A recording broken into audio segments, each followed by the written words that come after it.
Shakespeare ने कहा था नाम में क्या रखा है, लेकिन यूपी से कांवड़ यात्रा रूट पर खाने पीने की दुकानों के नाम को लेकर जो विवाद शुरू हुआ, उससे तो लगता है कि नाम में बहुत कुछ रखा है।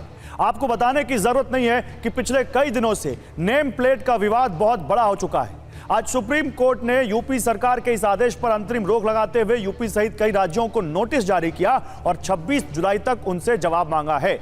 कोर्ट ने क्या कहा है मैं आपको ये आगे डिटेल में बताऊंगा, लेकिन मैं उससे पहले बिग वॉल पर आपको दो तस्वीरें दिखाना चाहता हूं। जरा दिखाइए पीसीआर, ये है हमारी बिग वॉल जिस पर ये दो तस्वीरें आपके सामने आ रही हैं। देखिए ये दो तस्वीरें बहुत ध्यान से देखिएगा। ये तस्वीर आप पिछले कई दिनों से लगातार देख रहे हैं, जहां फल वालों ने अपने नाम की तख्तियां लगा रखी हैं। जरा इसको जूम करके दिखाइए। जहां आप देख सकते हैं ढाबे वालों ने अपने नाम के बोर्ड लगा दिए हैं और बाकायदा प्रोप्राइटर बताया है कि उनके यहाँ कौन कौन काम करता है। बताया उन्होंने कैशियर का क्या नाम है, मैनेजर का क्या नाम है, क्या यहाँ पर उनके यहाँ प्रोप्राइटर किस नाम से है, उनके रेस्टोरेंट का क्या नाम है। कि तस्वीर आपने पिछले दिनों कई बार देखी होगी।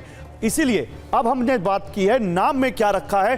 विपक्ष कह रहा है कि नाम में बंटवारा रखा है, वो इसलिए क्योंकि अब ये तस्वीर देखिए, सुप्रीम कोर्ट ने अंतरिम आदेश जब दिया, रोक लगाई, उसके बाद ये तस्वीर सामने आई। वो जो बोर्ड वहां पे लगे हुए आप देख रहे थे, वो बोर्ड अब हटने शुरू हो चुके हैं। ये तस्वीरें हम आपको वही उसी जगह की दिखा रहे हैं जहां पर वो बोर्ड लगाए गए। अब दुकानदारों ने सुप्रीम कोर्ट के स्टे के बाद ये बोर्ड हटाने शुरू कर दिए हैं। और ये नाम में अगर कुछ नहीं रखा होता तो ये बोर्ड क्यों हटाते ये दुकानदार। ये तस्वीरें देखिए, ये वही फल वहां पे आप जो देख रहे थे आरिफ फल की तस्वीर, ये आरिफ फल वाले ने अपनी ये तख्ती हटाई, लाइव हटाई। जब हमारे रिपोर्टर उनसे बात कर रहे थे, ये मिर्जा कन्फेक्शनरी स्टोर देखिए, प्रोप्राइटर खलील, इन्होंने भी शिव चौक पर जो लगाई थी अपना ये बोर्ड लगाया था, ये भी इन्होंने हटाना शुरू कर दिया है। तो सुप्रीम कोर्ट ने जो अंतरिम रोक लगाई है, उसके बाद दुकानदारों ने यूपी में और दूसरी जगहों पर भी अपने नाम के वो बोर्ड जिसमें उनको अपना नाम, अपने प्रोप्राइटर का नाम बताना था, वो हटाना शुरू कर दिया है। अब सुनिए सुप्रीम कोर्ट में आज क्या हुआ। दरअसल सुप्रीम कोर्ट में यूपी सरकार के नेम प्लेट वाले आदेश पर रोक लगाने के लिए कई याचिकाएं थी, जिन पर आज सुनवाई हुई। याचिकाकर्ता के वकील ने कहा कि चिंताजनक स्थिति है, पुलिस अधिकारी विभाजन पैदा कर रहे हैं, शासन का आदेश समाज को बांटने जैसा है, अल्पसंख्यकों की पहचान कर उनका आर्थिक बहिष्कार किया जा रहा है। सुप्रीम कोर्ट ने पूछा कि यह एक प्रेस वक्तव्य था या एक आदेश। याचिकाकर्ता के वकील ने जवाब दिया कि पहले एक प्रेस बयान आया था, राज्य सरकार कहती है स्वेच्छा से, लेकिन वो इसे सख्ती से लागू कर रहे हैं, ऐसा पहले कभी नहीं किया गया। टीएमसी सांसद महुआ मोइत्रा की ओर से पेश हुए सीनियर एडवोकेट अभिषेक मनु सिंघवी ने कहा कि स्वेच्छा के नाम पर जबरन आदेश लागू किया जा रहा है। सुप्रीम कोर्ट ने कहा कि कोई शाकाहारी है तो उसके साथ धोखा होगा अगर उसे नहीं पता कि वो किस तरह की दुकान में भोजन कर रहा है। जस्टिस भट्टी ने कहा कि आप इस मामले को ऐसे बढ़ा चढ़ाकर मत बताइए, वैसा ही बताइए जैसा जमीन पर है। इस मामले के तीन पहलू हैं, सुरक्षा, मानक और धर्मनिरपेक्षता। इसके बाद सुप्रीम कोर्ट ने फैसला सुनाते हुए कहा कि दुकानदारों को पहचान बताने की जरूरत नहीं होगी, इसकी बजाय उन्हें खाने का प्रकार बताना होगा। कांवरियों को वेज खाना मिले और साफ सफाई रहे, खाना शाकाहारी है ये मांसाहारी है ये बताना जरूरी है।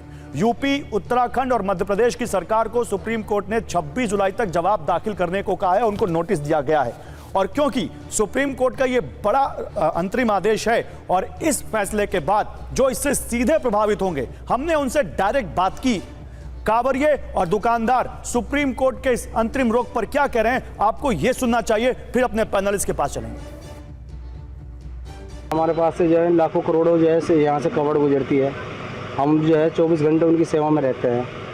अब ये एक बाधा बन गई थी, एक दूसरे में जो है एक दरिया बन गया था कि ये मुस्लिम की दुकान है, इससे सामान लेना नहीं लेना, इनमें सब आदमी कंफ्यूज थे। कि बहुत सराहनीय काम हुआ है। कांवड़ यात्रा जो होती है पूरे मन से करते हैं, तो कुछ ना हो कि हमको उससे दिक्कत हो, इसलिए नेम प्लेट होनी जरूरी है दुकानों पे। दुकानदारी पे तो देखो फर्क पड़ता है, लोगों के जहन में गलत सलत बातें जाती हैं, पर ये बहुत अच्छा हुआ, बहुत खुशी की बात है हमारे लिए कि सरकार ने और सुप्रीम कोर्ट ने इस पर रोक लगा दी, इससे भाईचारा बढ़ेगा। वो अब ये दुकानें लगा रहे हैं तो उनको तो आईडी प्रूफ देना ही होगा। कावड़िए के साथ कोई भी घटना हो सकती है, ये तो परिचय देना ही पड़ेगा दुकान वाले को। तो मैं समझता हूँ सुप्रीम कोर्ट ने जो इसमें स्टे लगाया है, शायद वो भी यही सोचता है कि इसको सोच समझ के इस तरह अगर कुछ करना भी है तो उसको सोच समझ के सही तरीके से लागू करना चाहिए इसको। नहीं तो हमारे बीच में, लोगों के बीच में दूरियां, जो एक अघोषित तौर पे जो दूरियां पैदा हो वो और बढ़ती जाएंगी। हमारे को परेशानी होगी उसमें, हमारे को तो हिंदू का होटल चाहिए ना। अच्छा। हाँ, नाम होना चाहिए उसका, क्या नाम है, अच्छा। नाम होना जरूरी है ना उसका, जब तो पता पड़ेगा हमें हिंदू का है मुसलमान का है। और देखिए, इस मुद्दे पर बात करने के लिए मेरे साथ जुड़ रहे हैं राजेश चौधरी, बीजेपी के विधायक हैं, अभय दुबे कांग्रेस पार्टी के प्रवक्ता, मनोज यादव हैं समाजवादी पार्टी के प्रवक्ता, प्रोफेसर संगीत रागी हैं दिल्ली विश्वविद्यालय से, शोएब जमई अध्यक्ष हैं दिल्ली AIMIM के, विजय शंकर तिवारी ज्वाइन करेंगे, प्रवक्ता हैं VHP, और इस मामले को उठाने वाले यशवीर महाराज भी हमें ज्वाइन करेंगे। सबसे पहले लेकिन संगीत रागी के पास चलते हैं। संगीत रागी, सुप्रीम कोर्ट ने अंतरिम रोक लगा दी है इस आदेश पर कि भाई आप नेम प्लेट पर अभी प्रशासन कुछ नहीं कहेगा, यानी एक बड़ा झटका यूपी सरकार के लिए या उन लोगों के लिए जो इसके हिमायती थे कि भाई नहीं, नाम तो बताना होगा।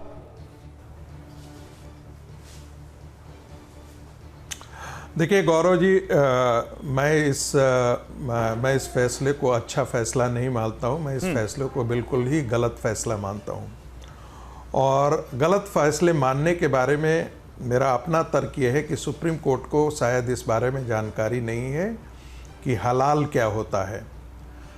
हलाल जो है सिर्फ शाकाहारी और मांसाहारी लिख देने से बात नहीं बनती है। हलाल शाकाहारी में भी शाकाहारी पापड़ भी होता है, और हलाल होने का मतलब है कुरान के अनुसार वो वाजिब है या नहीं वाजिब है। यानी कि हो सकता है कि कुरान के अनुसार जो हलाल हो यानी कि परमिसिबल हो, वो हिंदुओं के लिए हराम हो, और वो कोई जरूरी नहीं है कि हलाल जो बेचा जा रहा हो, शाकाहारी बेचा जाए, उसे हिंदू खाए। इस देश में हलाल हॉस्पिटल होता है, इस देश में हलाल कपड़े होने लगे हैं, इस हेल में हलाल जो लिपस्टिक हो गया है, इस देश में हलाल जो है वो अपार्टमेंट होने लगे हैं, इस देश में हलाल जो है वो फैशन के आइटम्स होने लगे हैं, तेल से लेकर के। मुझे हैरानी की बात लगती है कि इस देश में एक तरफ बाजार का इस्लामीकरण हो रहा है, और ये 1974 में श्रीमती गांधी की सरकार ने शुरू किया था। आज के दिन में पतंजलि हो, चाहे ये डाबर हो, ये जितने प्रोडक्ट बेच रहे हैं उनमें हलाल सर्टिफिकेट उनको इशू करना पड़ता है, क्योंकि इस देश का मुसलमान जाता है तो सिर्फ झटका मीट और झटका मीट है या बाकी मीट है ऐसे नहीं देखता है, हलाल मीट है यही नहीं देखता है, वो कपड़े पर भी उसको सर्टिफिकेट चाहिए। अरे टेरिलिन पे हलाल है या नहीं है ये बहुत फर्क नहीं पड़ता है। हॉस्पिटल का उस्तुरा बेशक अरब का कंट्री नहीं बना है, लेकिन उसको हलाल सर्टिफिकेट चाहिए। मुझे लगता है कि इस देश के हिंदुओं की आस्थाओं के बारे में रत्ती भर भी परवाह किसी को नहीं है।